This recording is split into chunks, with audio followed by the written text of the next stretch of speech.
Hi guys, நம்ம கடைக்கு இன்னொரு ஃபேக்ட்ரியிலேருந்து ஸ்மோக்கு சாம்பிளுக்கு வந்துருந்துச்சு. ஆல்ரெடி நம்ம 2 ஸ்மோக்கை ரிவ்யூ பண்ணி போட்டிருந்தோம். இப்போ இது வந்து 3வது ஸ்மோக்கு. வாங்க இதை நம்ம டெஸ்ட் பண்ணி பார்க்கலாம்.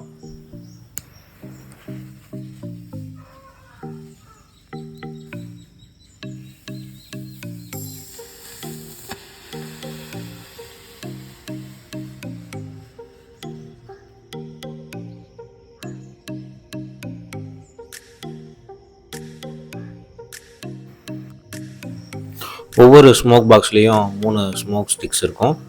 ஒவ்வொரு ஸ்டிக்கும் டிஃப்ரெண்ட் கலரில் வரும். இந்த மாதிரி கிராக்கர்ஸ் பற்றின இன்ஃபர்மேஷன் தெரிஞ்சுக்கிறதுக்கு நம்ம சேனலை சப்ஸ்கிரைப் பண்ணிக்கோங்க. நீங்கள் குவாலிட்டியான கிராக்கர்ஸ் வாங்கணும்னு ஆசைப்பட்டீங்கன்னா கீழே தெரியிற நம்பருக்கு கால் பண்ணுங்கள், அல்லது ஒன்லி கிராக்கர்ஸ் வெப்சைட்டை விசிட் பண்ணுங்கள். இந்த ஸ்மோக்கை பற்றின உங்களோட கருத்தை கமெண்ட் பாக்ஸில் கமெண்ட் பண்ணுங்கள். நன்றி.